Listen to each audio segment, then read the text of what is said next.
Bonjour, je m'appelle Jean-Pierre Roumat et je vous présente Nicolas, mon fils. Je suis agriculteur, en agriculture biologique depuis plus de 20 ans. Il y a 20 ans, j'ai décidé de faire le passage du conventionnel au bio parce que j'ai pris peur pour les produits chimiques que j'utilisais.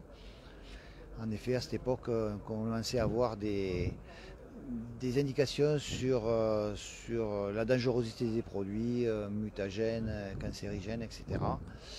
Et donc j'ai fait cette mutation. En faisant cette mutation, je me suis posé la question, qu'est-ce que j'allais faire à la place des grandes cultures que je faisais actuellement. Et c'est là que j'ai trouvé le chanvre, une idée intéressante. Sachant que la région, déjà à Tonnes, nous avions 40 corderies.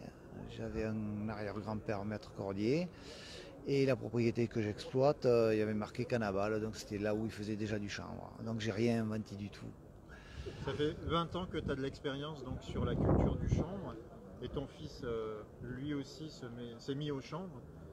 Est-ce que le chanvre aujourd'hui ça peut être rentable pour les agriculteurs conventionnels qui voudraient trouver une conversion? Oui, c'est une plante qui va aider à la conversion, mais il ne faut pas penser que c'est une plante en monoculture. Il va falloir l'intercaler dans les autres cultures pour avoir des rotations de 5 voire plus en assolement. Après, il faut surtout bien penser les débouchés pour pouvoir en tirer parti, donc se grouper parce que ce n'est pas un projet individuel, c'est plutôt un projet collectif. Alors on va parler des rendements, mais aussi de la demande à créer avant de produire.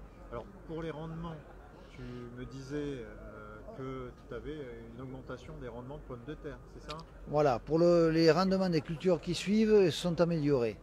En effet, le chanvre est une plante qui a des racines profondes, qui puisent des éléments nutritifs profondément enfouis depuis des années dans le sol et les remontent.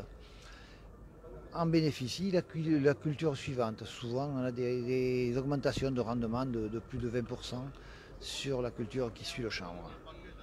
Ok. Nicolas, Oui, de ton bonjour. côté, toi, tu t'es spécialisé dans le CBD. Donc le CBD, on le répète, c'est pas une drogue du tout.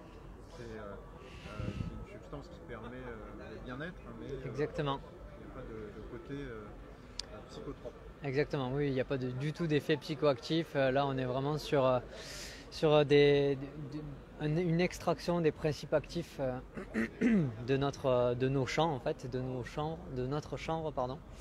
Donc, en fait, simplement, je récupère la production de mon père. Pardon, excusez-moi. Je récupère la production de mon père. Donc, mon père presse les graines de chanvre pour en faire de l'huile. Oui.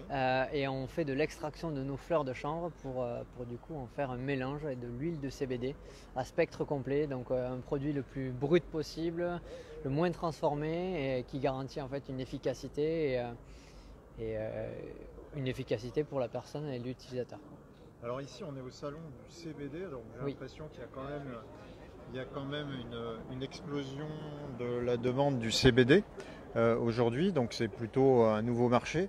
Euh, et euh, euh, donc le CBD, vous l'obtenez directement à vous-même ou il faut passer par des labos? Comment ça se passe ça? Mais alors le CBD, donc ça provient de nos plantes, donc de notre production biologique à 100%, mais c'est un laboratoire qui fait l'extraction. Qui réalise vraiment l'extraction de ces principes actifs. Donc il y a plein de laboratoires qui font ça. Il y a plus ou moins de transformation pour arriver à ces produits-là. Nous, les choix qu'on a fait, c'est de faire les produits avec la transformation la moins importante pour en fait moins dégrader finalement les principes actifs de nos plantes. Jean-Pierre, dans le chanvre en lui-même, on a quoi? On a la tige, des graines et des fleurs, c'est ça? Toi, qu'est-ce qui, à ton avis, est aujourd'hui, au regard de la légalisation, enfin de la légalité de la culture du chanvre, qu'est-ce qui est le plus rentable pour que les agriculteurs puissent se figurer ce que ça peut être, cette culture? Pour le chanvre, l'idéal, c'est quand même de récolter et la graine et la tige. Les deux sont complémentaires. Mais pour pouvoir récolter la tige, c'est là qu'il faut se grouper à plusieurs pour obtenir un moyen de défibrage efficace et amortir le coût parce que c'est quand même du matériel qui coûte très cher. Voilà. Pour la graine, il faut s'associer avec un huilier pour valoriser au maximum la graine. On en termine sur les machines qu'il faut parce que c'est quand même ultra solide la fibre de chanvre. Est-ce qu'il faut des machines spécifiques ou du matériel spécifique?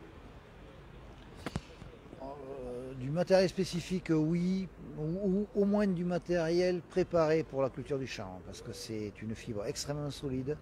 Elle s'entoure à tout ce qui tourne. Et donc il y a des protections à mettre sous les moissonneuses batteuses en particulier. Et au niveau de ton choix de passer au chanvre, si tu devais le refaire, est-ce que tu le referais? Oui, c'est une plante qui m'a passionné. Ça fait 22 ans qu'il le refait, donc à un moment donné, ça marche. Tu as quel âge? Et moi j'ai 26 ans, 27 ans. Voilà. 27 ans. Donc, il lisait les étiquettes des produits quand tu étais tout petit. Et c'est ce qui a déterminé les étiquettes des produits qu'on met dans les champs conventionnels. Et c'est ce qui a déterminé en fin de compte cette culture du champ. Bravo. C'est ça. Bravo pour ce courage.